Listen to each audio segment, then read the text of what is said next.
Today's topic, as Karen said, is the stories we tell. I have a story about this spring. Spring 2021. I had a breakdown. I was working almost nonstop. Now, what Karen referenced was my side gig as a speaker, which I haven't done in a long time, but I have a full-time job as Chief Operating Officer for a consulting company. We had to lay off everybody, basically, in March 2020, and it's been a tough road. I pretty much replaced sleep with pacing. I had bruises from bumping into things in the middle of the night. I lost over 20 pounds, not intentionally. I was shaking almost always uncontrollably. I'm reading from my list so I get it right here, and because I just finished my slides right before I got here, definitely unable to concentrate. So all the work I was trying to do was taking 2 or 3 times as long and half as effective as usual. I was anxious and depressed. Some of you have been there. It's a fun combination. The highs and the lows, right? Near constant panic and dread. I did not see a way out of this. And remember, a year and a half ago, I was your positivity speaker. I couldn't cry. I went for months without crying. I still don't cry very often, and I used to be a crier. I was Googling symptoms. Anybody doing that a lot? You might have experience with that in the past. Never a good sign. And I actually sent my kids away. And here's a picture I took in April of my son's saxophone case, pillow, the book, of course, the backpack, the other bag, so that I could remember everything I had sent him to my in-laws with. My daughter stayed with my parents for a week, which was longer than we would have expected. And Evan was gone for several days as well, between 2 different houses, because I just couldn't have them there, have them at home. So an interesting timeline. April 4th, this was Easter. And on Easter Sunday, the day before, actually Easter Saturday, I was working for my job and also working on an application that I told the sisters at Story Studio for an award I had been nominated for. Well, I had let that completely overtake my life. So Easter morning, it should be a pretty happy day, family, holiday. I was seeing my family. I'm the oldest of 4, and each of us have kids, and my parents, it was the first time all of us were getting together since the beginning of the pandemic, that we were all going to be in person together. Beautiful weather. Hopefully some of you got to enjoy that as well outside. We were outside, and I paced almost the whole time. I couldn't sit down. I shook, and I shake as I think of it, as I talk about that. That was Easter Sunday. A couple days later, I was sending a text to a friend who was asking me how she was doing, or how I was doing. I said, I've been working a ton. Business is picking up, which is ultimately a really good thing. And it was, but in the meantime, overwhelming. This weekend will be more work and hopefully some rest. But even if I took the time to rest, I could not rest. I am an excellent napper. I mean, like pre all this, you could tell me right now, Christin, go ahead, just rest. There's a couch back there. I would be on it. Heck, I could probably sleep on the carpet. That was another sign that something was not right with me, that I could not find a way to rest. I couldn't rest my mind. I couldn't rest my body. This is from Fitbit, my sleep. So we had 2 hours and 24 minutes. Let's see, 3:22 to 6 a.m. I had slept till 2:15 in the morning. Then I got up and paced for a while. I could fall asleep okay. Sometimes at night, and then I would wake up with a start to my heart. And I couldn't stop, and I would shake. I'm married, sleep in the same bed as my husband, and he had no idea what to do with me. And so I would get up and I would walk, and then I would pace. I thought about getting in the car and driving. Not a great idea. I did that as a new mom. I learned my lesson then. I hit a breaking point, and this is a text I sent a friend, that I went to urgent care. And fortunately, I came EKJ, what's it called? Thank you. Came back normal, no stroke, no heart attack. And look how I describe it, which I know sounds dramatic, but it has been really bad. Look at me, like, see, it's all okay. I haven't been sleeping, and that has been really hurting me too. We're in the process of bringing back more employees. My boss is aware of how bad it's gotten for me, hoping for brighter days ahead. And I was. A couple days later, I did take a day or 2 off of work. I really wasn't in a position to be able to do much more than that, but my boss pretty much demanded it. And my husband and I went to the beach.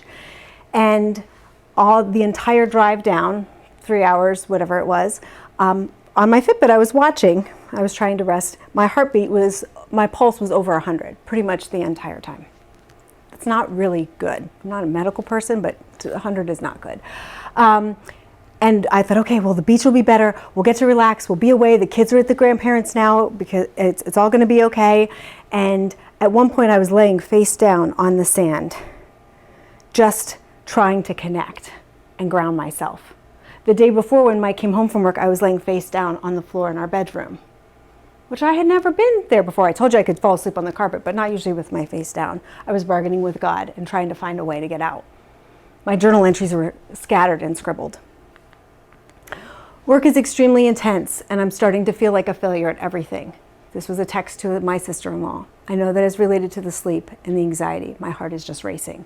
That was after I started anxiety medication, but anyone who has an experience of that knows it doesn't help right away. May 1st is a day I will never, ever forget. May 1st was a Saturday, beautiful weather. I was invited to the wedding of a friend. I hadn't been many places due to the pandemic, and we were very, very cautious, but it was in an environment where we were all going to be able to spread out. I wasn't going to the reception. She knew that, but I was going to go to the wedding. And I woke up that morning shaking and thinking, what is the point? Why would I go to this wedding today? I'm going to die anyway. I was convinced that by the end of that day, I would be dead, fired, or bankrupt. Now, there was no rational reason for me to think that, but when you're in the midst of that type of panic and anxiety, rational thought really doesn't factor in at all. And my husband was like, well, do you want me to go with you? Do you not? And I'm like, I don't know. I don't know if I want to go. Should I go? I have to go. I told her I'd go. I guess I'll go. And I went to the wedding, and I found it. I mean, most of my clothes were too big. I found a dress, put a sweater on so I didn't have the gaps, and I just, okay. And I sat there at the wedding. It was very quick. And at the end, I got a picture. I was like, okay, it's time to go. And I went home, and I worked, and I called my boss, and I said, I think we're going to lose all our clients. I mean, I was in a difficult position, to say the least. This is a text I sent a couple days later. I wanted to share some good news, which is that after a pretty terrifying weekend, convinced I would be fired, bankrupt, or dead, told you, I received another prescription that calmed me greatly. I slept last night and have made it through the day, even with stressors, etc. I feel grounded in my body for the first time in a long time. Feels like progress. Thank you for caring for me and praying for me. I sent that to Trina because she was one of my many, many friends along the journey with whom I could share my story and my truth. And it continued on. It's a journey. We're all on those types of journeys. May 9th was Mother's Day, so you have to take the obligatory Mother's Day photos, right? Here I am with my kids. I spent most of that day on the couch at my parents' house. And I grew up in a house where we were not huggers. We were not particularly sentimental. We didn't share a lot of our inner selves. But there was a lot of love. It just wasn't the way that some might imagine that it is in many families, or that it is in the family that we've tried to create. I spent that day at my parents' house. At one point, I said, Mom, I'll never get out of this. And she said, yes, you will. And I just knew that I was very, very low in these pits. And I said to her, and Trina knows what I'm going to say, I said, will you sit with me? My mom doesn't really sit ever. She's always doing for other people and caring for, and she did. And I put my head on her lap. I'm 44. That was probably the first time in 40 years that I had done that. To just be able to let someone else care for me and to ask for that. And I said, thank you, and I'm sorry, and thank you, and I'm sorry, and it's Mother's Day. And she said, this is a great privilege to me to be able to support you, and you will make it through. May 13th, I'm still in a dark place, hard to see possibilities, one day at a time. And isn't that the truth for all of us, right? One day at a time is all we can make and take through the good and the bad. Really, that's all we've got is one day at a time. So how did I get to that point? I was your speaker on positivity, and not the toxic positivity kind, right? I acknowledge that there's a lot of challenges in life, but it was in part the stories I told. Okay? Stories like, I'm the only one who can handle this at work. We had let go of most of the team.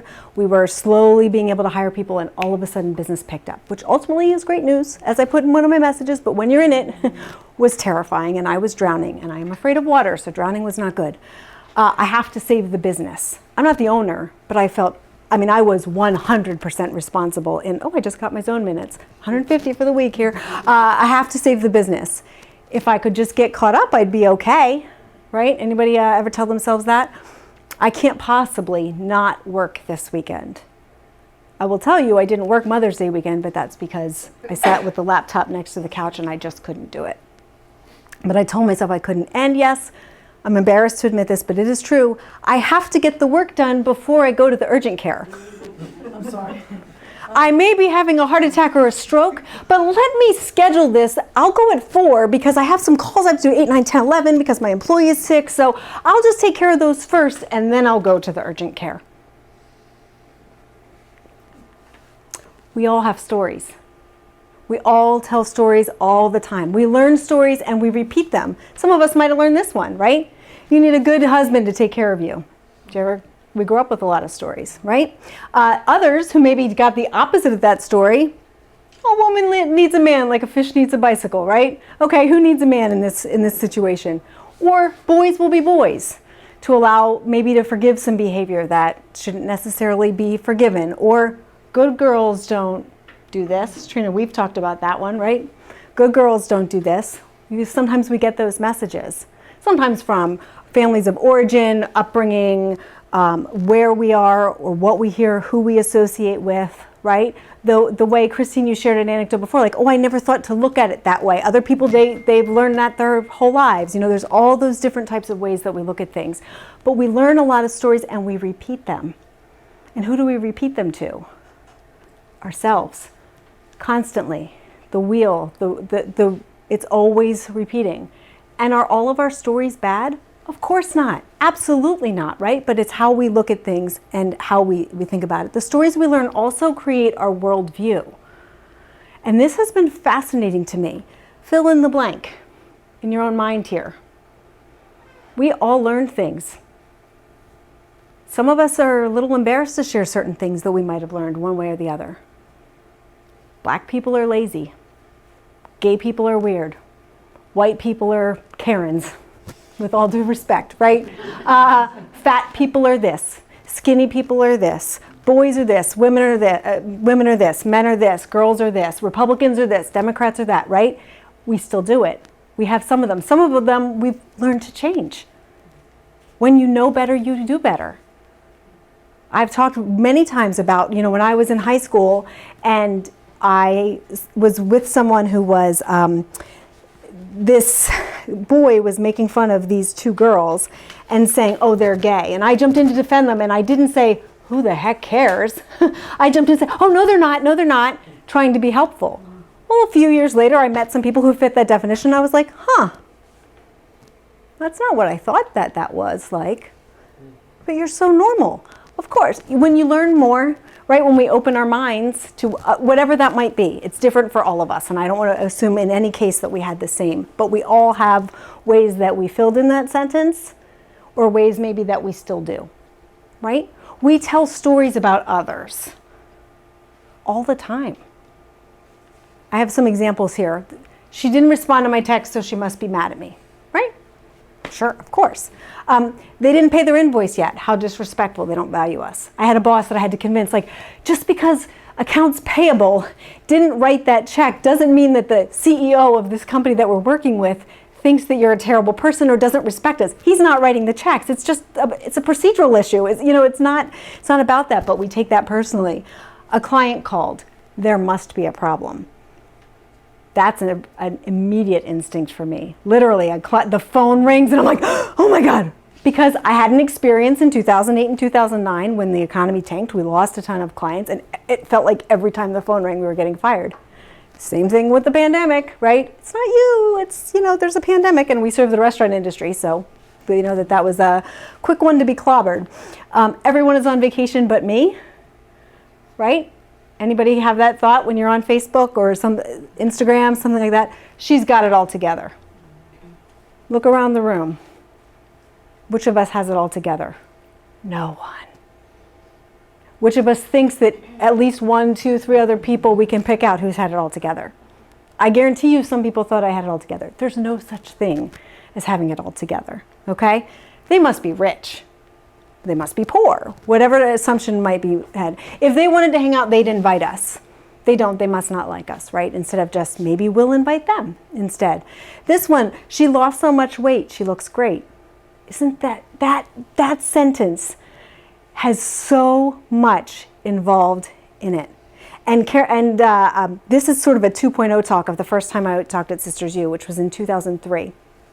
And I talked about, that's the story you're telling about me, and that we tell about each other. And this was fascinating to me because obviously some people work very, very hard for a weight loss, right? Absolutely, and should be commended for that because that was a goal that they met, just like achieving other goals. But the assumption that, first of all, weight loss is in and of itself good, right? What does that say about us? And the thought of the judgment that comes with it. It's one thing to say, you look great, but I think that that's so interesting. I had a neighbor, for April, May, it was hard for me to leave the house. I kept up my daily walks for the most part, but I wasn't waving at many people. I didn't really feel like being engaged in the world. And I finally talked to a neighbor and she's like, "You look great, by the way." I was like, "Oh, thanks. That's what shaking all the time will do to you," because I'm like always at heart, this elevated moment. So yeah, I'm glad I'm a smaller size maybe, but this was not the way I intended to get there, But these stories that we tell about that, I know others can relate to that. We tell stories about everything. And again, they're not all bad. They're not all true. They're not all false. But here's some examples. White after Labor Day? No way. Can't do that, right? I can't wear big earrings. They're too much, right? Shorts are only for people with thin legs. I can't paint my own nails. I wore this on purpose to prove that these are all beliefs I had a few years ago. No doubt about it, right? But as Jill said, you can wear white whenever you want, right? But for all those years, if you learn that, but which of you thought less of me because you're like, it's September 15th and that girl's wearing shorts and they're frayed and they're too short for her fat thighs. You're not thinking that, right? And I wouldn't be thinking it about you, but I'd be thinking about myself and assume that you're thinking it about me. Isn't that amazing how our brains work and the stories that we tell about ourselves and about other people? But we can change our stories, those stories that don't serve us. We can look at things from a different perspective. And a lot of the times you're changing your story by changing your language. It's what you say, and what you say is what you're thinking. So there's a connection there. So even just an example during the pandemic, right? We could move from we're on lockdown to we're safer at home. There's a mountain, a valley of difference between those two things, looking at the same fact, right? The same perspective, or this mask is a muzzle, or I'm doing my part, right? This week is insane. How many of you have said that this week is insane about this particular week? I'm telling you, I have been on the phone with so many people, and I'm like, this week is crazy, this week is insane, and I'm like, wait a minute. Why is my week crazy? Yeah, there's some unexpected things and you had, the dryer conked out and you got to get a new blah, blah, blah. But also it's because we're going to be on a garden tour. We signed up for that. I'm speaking. I signed up for this. Yes, some people spend their time staying up late and working on PowerPoints, but I signed up for that. This week isn't insane. It's intense. I got a lot going on, but it's mostly exciting because a year ago I was just at my house and I didn't leave it. That was not good. What do you think, Christine? I remember I was talking to somebody and I'm like, oh my gosh, I'm so busy. I'm like, but good busy. Mm-hmm. Because there's you almost feel like you have to quantify the busyness because it's all good things. Mm-hmm. Not always good things, but right. Sometimes weeks are just crazy and busy and insane, but busy because we're busy at work. Well, that's a blessing because this time last year we weren't. Yep. Busy because my daughter's coming home from school tonight. She was at home all last year. Yes. I almost feel like since the pandemic, Exactly. It's like a different kind of, it's like a grateful busy. Like That's right. A good grateful busy. And in a way, we weren't grateful for that busy 2 years ago, right? And that's one of the gifts that we were talking about before of the pandemic, if we choose to see it that way. But what we have to be careful of is that we don't slip back into that like, oh, too busy, life is great, and not enjoying the fact of like, wow, look at all these orders that came in. That's great. I'm so happy that my business is flourishing. Or, yeah, we actually got invited to go places. We can leave the house. We had a vaccine. You know, like there are options. My son turns 12 on Monday. Guess what he's getting for his birthday? He's getting a shot, you know, that's what he wants. So, you know, but there's those opportunities. I'm not good at this, or it's an emerging skill, right? That doesn't mean you're going to get better at everything, but you don't really serve yourself by being like, oh, well, that's not I'm no good at technology, right? I've heard people say that for like 7 years, 10 years, 15 years. You could say like, well, you know, I used to not be good at technology, but I'm getting better, or I'm learning how to use it to serve me. No one has to be an expert at it if they don't want to be. I love this change. This is happening to me, or it's happening for me. That's a cool question to ask yourself in the midst of difficult things, or of telling yourself, okay, this is happening for me. This got canceled for me. Where's the benefit? Where's the gift? Oprah's quoted as saying, you know, what have you come to teach me? You know, what am I going to learn from? Now, there are some situations where you can't see that.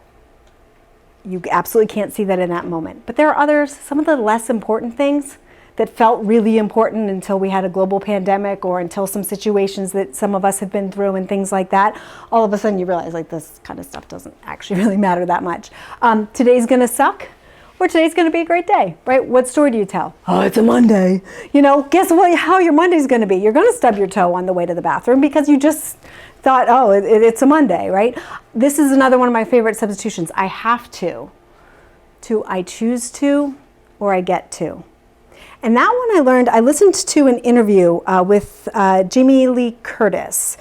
She's the actress, and she had written a book, but she was talking about when her daughter was younger, and they said, what do you want to do when you grow up? She's like, I don't want to work. Mommy hates work. Because she was always like, I have to do this, I gotta go, I can't come to your thing because I have to work and all that. And as soon as I heard that interview, I started changing the way I talked about work. Because work is really important to me, as you can tell from before. I mean, I got too wrapped up in it as part of my identity. But that's really important. I'm like proud of my job and supporting our family and those things. I don't want my kids to think that work is just hell, torture, awful, you know? So it's like, I get to do this thing. I'm choosing to do this thing. I'm choosing to work hard on this project because I want the client to be satisfied. You know, we get to have that language. And moving from obstacle to opportunity. We had that speaker in the fall, I think October, a woman who was a coach, talking about who we were going to be after the election and the pandemic. And she was talking about making some word substitutions. And that's been really important to me for a long time. And I think this goes along with what Christine was saying earlier. This, I use the calm app for meditation, and this quote from C.S. Lewis, it says, we must stop regarding unpleasant or unexpected things as interruptions of real life. The truth is, interruptions are real life. Like, this is just real life. The flat tire yesterday, that's real life. The unexpected refund in the mail, that's real life. The good, the bad, right? It's just part of life. So this spring, I had a breakthrough. And that breakthrough came from listening to my body. I told you probably could guess what it was saying, right? I asked for and I accepted help. I scheduled appointments. Not really a go to the doctor kind of person, but I decided maybe I should prioritize my health. I entered therapy. I shared my struggles. I slowed down. I learned from my experience. I strengthened my marriage as a result of getting through that. I'm learning to set boundaries, in part with the help of Trina. I learned to put my family above work, and I'm taking steps to do that. The therapist helped me with that a lot. And put myself before my family. And that can feel really selfish for a lot of us. But the reality is, if I'm not taken care of, I can't care for other people. And I've heard that for my whole life, but I finally learned it. And so I took the time and I painted my nails. So there you go. And I changed my story. And it's ever evolving. Our stories are always evolving. So a couple of ways that I broke through. One, I'm going to give a lot of credit to Sisters U. My sisters specifically, some very close friends. Penny and Amy and Vicki and I are in a morning group that we always text in the morning because I ask for some morning accountability because I'm one of those snooze kind of people. And Penny, several months ago, you switched, it was at Thanksgiving. You said, let's starting the day with gratitude. And we were just saying good morning at the beginning, but now every single day, we text something we're thankful for. And there were days in April that I could not think of anything, and I didn't text back. I just hit the love on my iPhone to show them that I got the message, and just knowing that they were there and that I was going to get that text the next day, and I was going to get that text the next day, even if I had nothing to give back and there was no expectation. And then I could share what was going on with me. And I already told you a lot about my dear friend Trina, and my real sisters and sisters-in-law and friends and people that I could share with and that were there for me. So that represents a whole lot of things. Also, thank you, thank you, thank you. Thank you, that is all. And BetterHelp. I signed up for therapy through the BetterHelp app. Now, for me, that worked out really, really well because I remember sitting there, it was Sunday morning, it was I think in early to middle May, and my husband was with me, and we had a time. I mean, he did not know what to do with me. So it was not real great, but he sat with me while I clicked the button to do it. I knew virtual could work for me because I've lived on Zoom for the last year and all those things. I knew I couldn't shop around. I needed help immediately. I knew that my insurance wasn't going to cover anything anyway, so if I'm going to make this investment, I'm going to do it. And I'll tell you, for some people it's sex, drugs, and rock and roll. For me, it's sisters, drugs, and a guy named Keith, because he really, really, really, really, really, really helped me a lot. So here are some of the stories that I'm telling now. I can trust others to handle this at work. My well-being is a higher priority than my work. I would not have said that 2 years ago. Like that, those words could have not come out of my mouth. Many things aren't as important as I thought. Remember, Sherry taught us that, the fuck it bucket. I mean, really, some things are just not, even driving here, like the things that used to just, I was thinking about that driving here. I'm like, I'm going to go give a freaking speech in flip-flops. Who says it has to be in heels? I mean, do you know how much more comfortable I am? Like, it's just much better. And I always have a choice.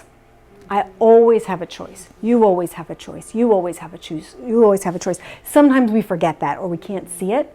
Sometimes other people can help us see that. Here's some ways that I retold my story. So this is my same friend, I'm the one on the left, that got married. When I was in August, my boss basically forced me to take a week off of work, and by then I gotten things in a better place. Still lost the rest of my vacation time.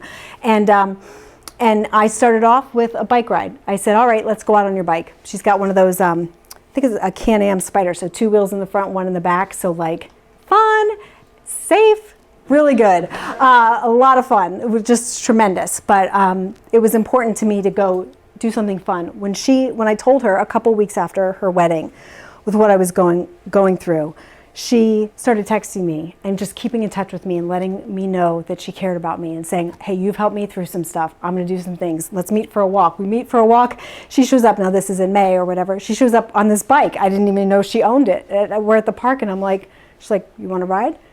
I said, sure. She was completely shocked. So then in August, I was like, let's ride again this time because I'm fun and not because I don't want to be in my body. And, it just was an escape the first time. August 10th, we went back to the beach. My kids came too this time. And August 23rd was the first day of school, and there I am with my kids. Do you notice the difference between these pictures and the other ones? Mm-hmm. Do you? Because I don't. I think too often, if you look at those other pictures, that was me too. That was the real me. And I think it's really important that we remember to hear other stories and not make assumptions and not tell stories. I don't post much, but I did post the Easter picture.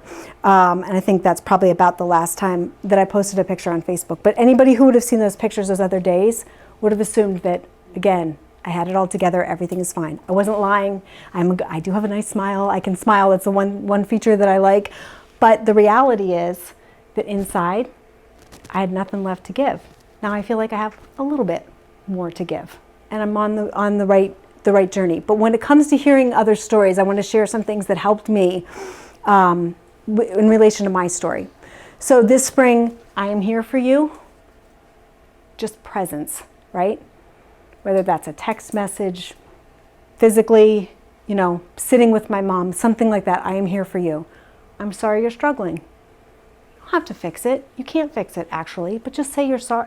That's a nice thing to say to a person who's going through a difficult time. It may not feel like it, but you will get through this. That was helpful to me for others who had been on an anxiety and depression journey for me. Do you want to talk about it? Just giving me the choice, right? Being available and open. Or I take Zoloft too, because I found that too, that people just come out of the woodwork. I'm like, fantastic, But let's normalize it, people. It's been prescribed more now for, during the last year, but just those, types of things to the extent that people wanted to share. What didn't help, it can't be that bad, right? If anyone can handle it, you can. People think they're kind to say that. That made me feel like shit, right? I can't handle it. I'm telling you, I can't handle it. But you're so positive all the time. Just take some time off, right? Which sounds, like the obvious solution if your work is sending you to the brink, but also if your work is the way that you support your family and the business is in danger of closing its doors and you hold a responsible, it's just not that easy, right? It's obvious, but it doesn't mean that you can do it. But you're always so positive. That's one that I heard a lot. And at least work is getting busy again, which you saw in my text messages. I was trying to say that too. But I learned from Brene Brown, any sentence that starts with at least is not actually very empathetic, right? So we want to put a positive spin on it for other people. We want to be able to share those, types of things, or cheer up, it's okay, but sometimes it's not okay. And the best thing that I've learned from a lot of people over a lot of years and that I've tried to show for other people is to just be not okay with me makes me feel a lot better, or for me to do that for you. Last week, 2 weeks ago, I had to go to the hospital for a follow-up, a diagnostic mammogram, because of you only get those if there's something weird on the first one, but it's not altogether uncommon. And it turned that part of the story turned out okay for me. But in the registrar's office, as I was paying my way too big copay for that sucker, she had this sign: "Grow through what you go through." And I said, "Can I take a picture of that?" She said, "You have no idea how many people ask." I'm like, "I bet I do," because we do have the opportunity to think about how can I grow through this. Right? That's another way of telling that story. Our stories can hurt us, they can heal us, right? They can hold us back, or they can help us change. So if you're ready to challenge or change some of your stories, I would encourage you to do so through some of these methods. Pay attention to your thoughts, right? What are you thinking? I'm not worth it. I'm too good for this, or whatever it might be. There's all sorts of different types of thoughts that we have. Ask yourself what story you're telling. And if you are close enough with your friends, you can challenge them on the stories they're telling too. That has been really helpful for me. Share your story, whatever that might be. Sisters U is all about that, right? It's about sharing stories because everybody has a story. And the way we look at it, we were talking about this in our small group, is going to change over time, right? Jill, you explained, in hindsight, a lot of people that's called post-traumatic growth, when after a negative incident, people's lives go on an upward trajectory because they realize maybe what they would have lost, what they could have lost through their illness or through because of the job loss, I ended up starting a new company or things like that. You don't see it when you're in it, but there's potential for that. Without lying, I'm not talking about making stuff up, right? Please, I don't think we should say the pandemic was a good thing. No one would agree that the pandemic is a good thing. Were there positive outcomes of the pandemic? Yeah.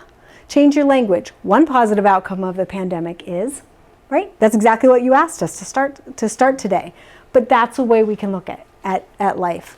I'm taking responsibility for my own story, and I'm allowing others to be responsible for theirs. Told you, we had that in common, right? How about that?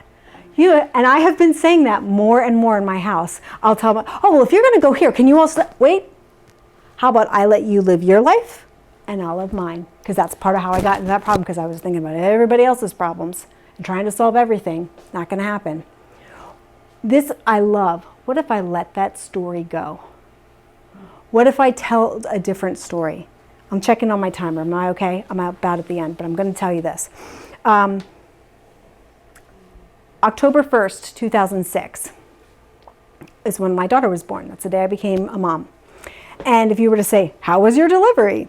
I would say, well, it really sucked because my doctor wasn't on call that weekend, so I had to get the other doctor, and he had no bedside manner, and he didn't even shake hands with Mike. And first thing he walks in, he's basically got his fingers up there just making sure because that I was dilated enough, because otherwise he's going to send me home. And he was mean to me the whole time, and it really was a crappy experience. Blah, blah, blah, blah, blah, blah, blah, right? My daughter is going to be 15 in 2 weeks. I have been telling that story for 15 years. Or how I walked out of the bathroom and my mom was already there seeing Lily, and I was like, oh, I missed that first moment. That doesn't matter, you're here right now. Right? I told that story for so long, and as I was preparing for this speech, I was like, I'm gonna let that one go. This is the last time I'm telling that story. And I had a C-section with Evan, and I woke up when I was in the recovery room. I was all by myself and very lonely. Don't have babies on weekends is kind of the way I would recommend from that. Because, and I had that same doctor who was also not my doctor, but you know, it's okay.